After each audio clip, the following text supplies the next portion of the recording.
So the Democrat who gave the response to President Trump's speech to Congress says that it's no secret that the party is on its heels. Senator Alyssa Slotkin of Michigan, a battleground state that President Trump won, and she won as well, said this, quote, "Admitting you have a problem is the first step to recovery." Watch. I don't think there's anyone who feels like what's going on right now is normal, even if you voted for Trump, right? I think there's a feeling in the country. I mean, I often say this, you know, we're about to turn 250 years old, right? We're still pretty young for a country. These are our like our angry teenage years, right? We are going through this push and pull where we're happy, we're sad, we want this, we want that. And what do you do when you have a teenager who's threatening themselves and others?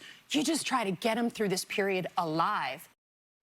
Okay, let's bring in James Carville, a veteran Democratic strategist and author.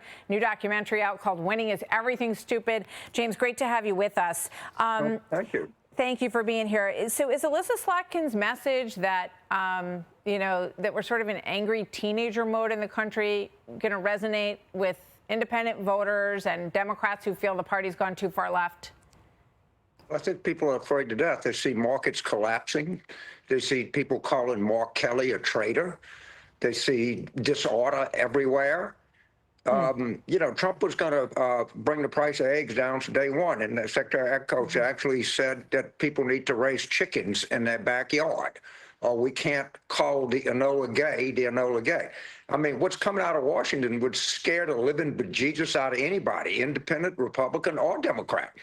This administration is in total meltdown, in total I would point collapse. out that the market is turning around a bit today. We've had some good economic numbers that came out today. So what has the market been since Trump took? It's been down what has for the a few days. market done since Trump took office? What has the market done since Trump took office? It's lower for the Dow and for the NASDAQ. But, you know, as you know, the market gyrates a lot, and it takes time to figure out whether or not these things are going to work. But I'm asking you what is, you know, resonating with voters out there. And I wonder, we did a segment earlier today that I want to bring back because we talked to Judge Jeanine a little while ago. We were talking about national security and Mohammed Khalil, who a lot of Democrats have decided to come out and back, including Dick Durbin, who posted for the Senate Judiciary Democrats, free Mahmoud Khalil. Here's what the Secretary of State, Marco Rubio, had to say about this individual that folks are supporting a little while ago. Let's watch. This is not about free speech. This is about people that don't have a right to be in the United States to begin with. No one has a right to a student visa. No one has a right to a green card. We have a right to deny you for virtually any reason. But I think being a supporter of Hamas and coming into our universities and turning them upside down and being complicit in what are clearly crimes of vandalization. If you told us that's what you intended to do when you came to America, we would have never let you in. 13 members of the Democrats in the House who are signing a letter to free him. I'm not sure how much they actually know. I'm not sure how much anybody actually knows yet about his involvement and who he really is. Is this a good hill to die on for Democrats right now while they're trying to fix things for the party, James? I thought the Republicans were the free speech party. I'm a little bit confused because they were always talking about the virtues of free speech. If he committed a crime, then that's one thing. If he exercised free speech rights, that's another thing. But that's not the hill to die on. Marco Rubio's busy fighting with Elon Musk in cabinet meetings. I'm surprised he has any time to deal with this because he's trying to get a State Department to survive internally. I'm just asking you if this is what you think is going to resonate and pull voters back, because only 27% of independent voters think that the Democrats' message is resonating with them. And you know as well as I do, that's not going to win elections. Can I answer? I'm allowed to answer. I just have to sit here and take it. You're allowed to answer. Can I answer? I think what's going to resonate with voters is that we have markets collapsing. I think what's going to resonate with voters is that we're attacking veterans. We're attacking veterans' health care.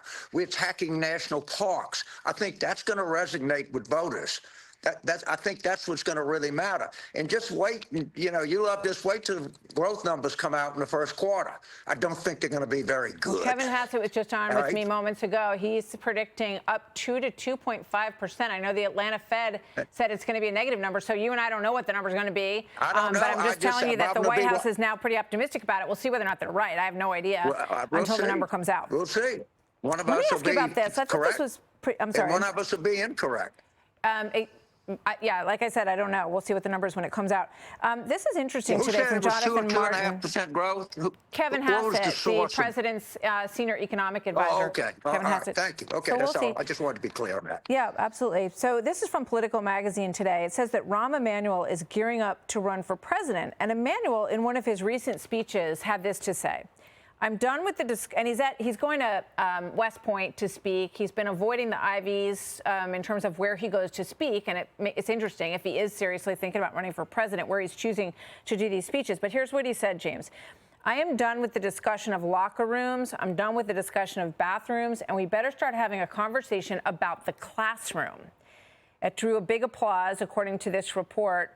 And he alluded to a new study showing more than 2/3 of 8th graders can't read at grade level. Okay. Is he somebody that you're watching as a potential future leader? And is he right about avoiding those conversations?